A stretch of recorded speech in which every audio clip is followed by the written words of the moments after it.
সেই দাওয়াতে খান আব্দুল গফফার খান বক্তব্য রাখতে গিয়ে বলেছিলেন যে ভারতবাসীর কাছে আমি এইটাই বলবো, দারুল দেওবন্দের তোলাওয়া ছাত্রবন্ধের কাছে আমি এইটাই বলবো, এটা সাধু সন্ত,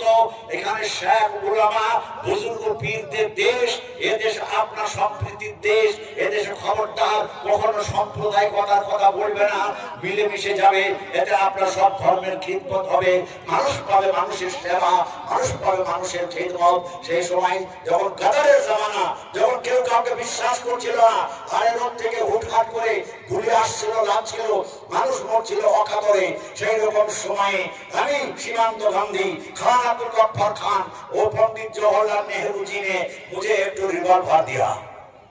और बोला बाबूजी ये आप रख लीजिए, ये आपका काम आ जाएगा। আমি সেই রিভলভারটা হাতে তুলে নিয়ে বলেছিলাম, क्या पंडित जी